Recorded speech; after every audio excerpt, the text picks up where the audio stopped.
एक ऐसा खूंखार शासक जो शासन तो करता था मंगोल पर उसने चाइना से यूक्रेन तक पूरा कब्जा कर रखा था। सबसे बड़े भूभाग पर अगर किसी एक साम्राज्य का एक मुक्त शासन था तो वो था चंगेज खान। चंगेज खान जहाँ पे भी आक्रमण करता वहाँ के लोगों को तबाह करके रख देता था।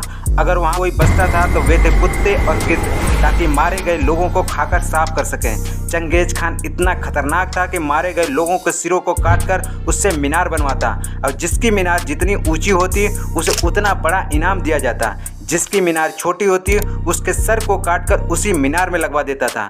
दुनिया के इतिहास में इतना क्रूर और निर्दयी शासक आज तक पैदा नहीं हुआ। मगर क्या आप जानते हैं कि चंगेज खान इतने बड़े भूभाग पर शासन करने के बावजूद उसकी मृत्यु कैसे हुई और उसकी मृत्यु के बाद उसके कब्र को आज तक क्यों कोई ढूंढ नहीं पाया और उसकी कब्र पर घोड़े से खचवाया क्यों गया? तो आइए जानते हैं इस वीडियो में। दोस्तों, इस कहानी की शुरुआत होती है 13वीं सेंचुरी यानी कि 1201 में, जब चंगेज खान ने अपना दबदबा बढ़ाने के लिए मंगोलिया के हर छोटे कबीले पर आक्रमण करना शुरू कर दिया। इन कबीलों में से एक कबीला था जमुखा, जो शक्तिशाली कबीलों में से एक था। ऐसा कहा जाता है कि जमुखा का राजा चंगेज खान का सौतेला भाई था।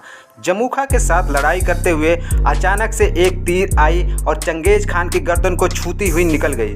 उस तीर को देखकर चंगेज खान अपनी आंखों के सामने मानो मौत को आते हुए देख लिया था, लेकिन किस्मत से तो वह बच गया और युद्ध को भी जीत लिया। जीतने के बाद उसने उस धनुर्धर को बुलाया और अपनी सेना में शामिल होने का प्रस्ताव दिया और ऐसे ही युद्ध जीतकर सातिर सोल्जरों को अपनी सेना में शामिल करता गया। अपने राज्य को इतना स्ट्रांग बना लिया कि अपने राज्य के 40 साल में ही मंगोलिया के छोटे से कबीले से उठकर इस हद तक फैल गया। इस तरह साम्राज्य विस्तार करने में चंगेज खान की नज़र पड़ती है तांगुथा एम्पायर पर, जो कॉमनली वेस्ट सिया के नाम से जाना जाता। यह एरिया दुनिया में राइस प्रोडक्शन का उस समय सबसे बड़ा हब हुआ करता था। चंगेज खान को अपनी आर्मी का पेट भरने के लिए सबसे सूटेबल स्रोत मिल चुका था। इसीलिए एक दिन मौका देख चंगेज खान ने सिया पर हमला कर दिया। पर वहां पर राज करने वाला तंगुठा एम्पायर इतना ताकतवर था कि यह युद्ध पूरे 5 साल तक लड़ा गया।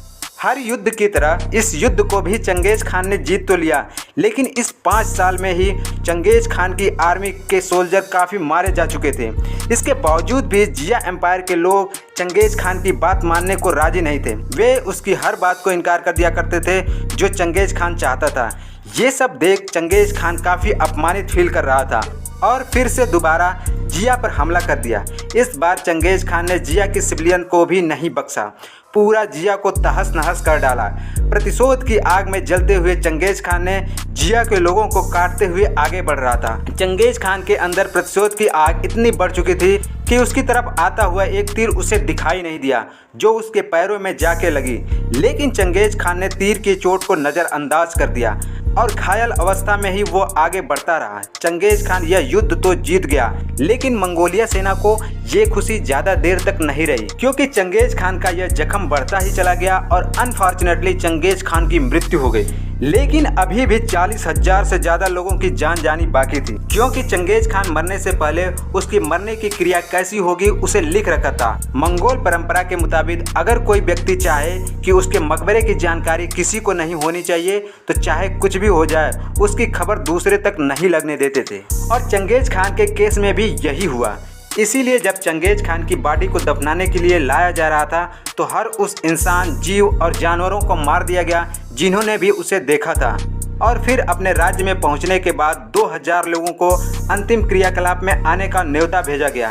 लेकिन ये कोई साधारण घटना नहीं थी, यह आमंत्रण था, मौत का आमंत्रण। जी हाँ दोस्तों, जब ये 2000 लोग चंगेज खान को दफन करके आ रहे थे तो बाहर खड़ी सेना ने इनको मार दिया। इसके बाद चंगेज खान के सबसे करीबी लोगों ने उस सेना की हत्या कर दी जो उन लोगों को मारा था। यह सिलसिला यहीं तक नहीं रुकता है। इसके बाद उस एरिया में जहाँ चंगेज खान को दफनाया गया वहाँ हजारों घोड़ों से खचवाया गया ताकि मिट्टी दब जाए और किसी को ये ना पता चले कि चंगेज खान का कब्र कहाँ है। यही कारण है कि चंगेज खान की कब्र की जानकारी आज तक किसी को भी नहीं है। दोस्तों, आपको ये वीडियो कैसी लगी कमेंट करके ज़रूर बताएं। जय हिंद।